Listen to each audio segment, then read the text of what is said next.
Salut, ici Jessica de Yoga pour la Fibromyalgie et en fait j'avais envie d'aborder avec vous le sujet de la méditation puis vous proposer un exercice de méditation pour vous aider à vous garder dans le moment présent. Donc, on l'entend un peu partout, comme je te dis dans mon petit texte d'introduction, à moins de venir de Mars, si vous lisez des magazines régulièrement ou des journaux, c'est sûr que vous êtes tombé sur des articles qui vantent les bienfaits de la méditation, qui disent que de méditer 20 minutes, ça a énormément de bienfaits sur notre stress, sur notre cerveau. Bonjour Micheline. Et souvent, par exemple, la façon que ces méditations-là vont être présentées, c'est les gens, on est assis en tailleur, le dos bien droit, à bloquer nos pensées et essayer de faire le vide mental, ce qui est bien beau sur papier, mais concrètement, dans la réalité, c'est très difficile à faire d'être assis en tailleur, le dos droit, ça prend une bonne masse musculaire, ça demande une bonne posture. Puis si vous débutez, donc vous avez la fibromyalgie, des douleurs chroniques et vous voulez débuter la méditation, bien c'est sûr que de s'asseoir en tailleur avec le dos droit, c'est pas la chose la plus accessible dès le début. Éventuellement, ça va être possible, mais en faisant beaucoup d'exercices de musculation, d'étirement. Donc, comment est-ce qu'on peut avoir les bienfaits de la méditation si on n'est pas capable de s'asseoir dans cette position-là et de rester immobile aussi longtemps? Eh bien, c'est ce que je vais vous donner comme truc. Donc, une des façons qui est bien de méditer, c'est d'être soit assis sur le divan, donc pour être confortable, que le dos soit supporté. Ou vous pouvez faire aussi Shavasana, la posture de relaxation en yoga, où on est juste couché sur le dos en utilisant différents accessoires. Préférablement de ne pas le faire dans son lit parce que là, on va s'endormir. Puis, si on s'endort, ben oui, c'est le fun de s'endormir, mais si vous voulez vraiment avoir un bienfait de méditation, de s'endormir va pas faire la job. Par contre, si vous cherchez à vous endormir, oui, ça pourrait être une bonne idée de faire cet exercice-là dans votre lit, vu que ça va favoriser le sommeil. Donc, une fois que vous avez trouvé votre position, la première chose à se dire, c'est que c'est pas grave si on ressent le besoin de bouger. Donc, quand on a vraiment mal partout, qu'on essaie d'être immobile, souvent il va y avoir beaucoup de tensions qui vont se créer juste par le fait je me souviens plus c'est quoi le mot, expectation, nos attentes. Oui, donc les attentes qu'on va avoir face à comment notre méditation va se passer. Si on se dit, OK, on va être immobile, puis ça va bien aller, notre méditation, puis c'est rarement ça, comme ça que ça va se passer. La méditation, c'est normal que ça soit un peu chaotique des fois. On essaie de calmer l'esprit.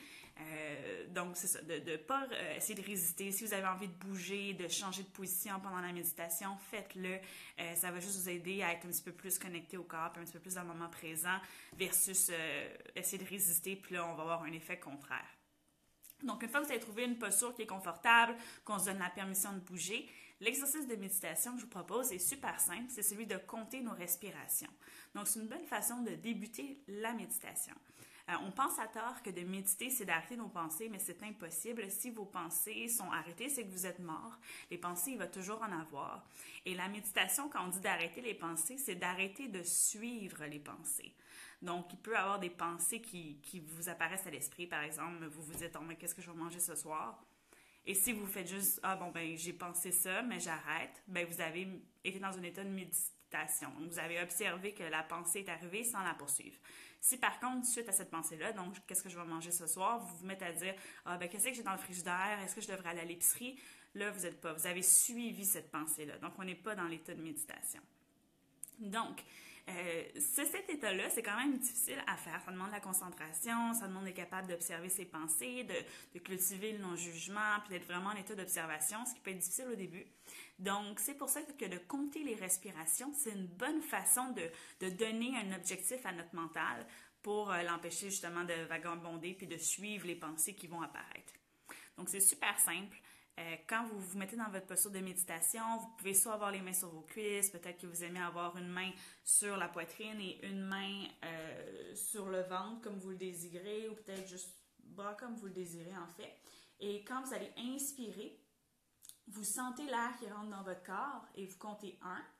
Et quand vous expirez, vous ressentez l'air qui sort du corps et vous comptez 1. Et ensuite, quand vous inspirez, on compte 2.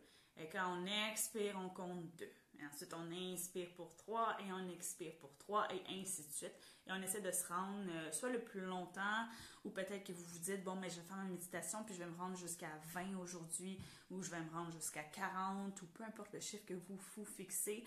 Et donc, de rester à compter, ça nous force à rester présent. Et comme la respiration, ben, ça bouge, donc c'est un petit peu plus stimulant, ça va nous aider à garder le mental un petit peu plus intéressé, puis faciliter notre capacité de rester concentré. Et en comptant les respirations, puis vraiment en ressentant le souffle, bien, comme on connecte avec le corps, on connecte avec le moment présent, on va avoir l'effet de relaxation, de méditation dont on parle dans tous ces articles de magazines et de journaux et de blogs qui vantent les bienfaits de la méditation sans avoir créé de stress pour notre dos à essayer de rester droit et de penser à rien. Donc, je vous invite à essayer ça. Après la vidéo, ça bouge beaucoup, désolé. Donc, après la vidéo, de prendre quelques instants, vous pouvez le faire assis sur une chaise, vous pouvez le faire en marchant. C'est ça qui est le fun de cette méditation-là. Pour certaines personnes, être immobile tout court, même couché, c'est inconfortable. Donc, si c'est le cas, on peut le faire en marchant doucement, dans la piscine, dans le bain, n'importe quand, n'importe où. Et tout ce que vous avez à faire, c'est compter vos respirations.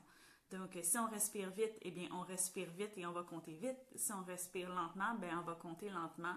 Donc, on ne cherche pas à changer notre respiration, on fait juste observer ce qui est présent et compter nos souffles. Donc, je vous invite à essayer ça. Si vous avez déjà essayé la méditation avant, que ça ne fonctionnait pas, essayez cette technique-là et donnez-moi-en des nouvelles si vous trouvez que ça fait une différence pour vous, si ça vous aide. Si vous n'avez jamais fait de méditation, ben essayez cette technique-là encore une fois. Donc, c'est une façon un petit peu plus friendly, aisée de pouvoir commencer la méditation. Et si vous avez des questions, des commentaires, n'hésitez pas. Si vous avez aimé ce genre de vidéo, donc d'avoir des petits trucs sur la méditation, n'hésitez pas à commenter, à partager. Quand les vidéos sont partagées, sont aimées, ben moi, ça m'indique que bon, mais cette vidéo-là, il est apprécié. Puis ensuite, ça m'incite à en faire d'autres de ce genre-là. Donc, je vous remercie d'avoir été à l'écoute. Je vous souhaite une super belle soirée, journée, dépendamment quand vous regardez cette vidéo-là. Et on se voit la semaine prochaine pour un autre Facebook Live. Bye bye!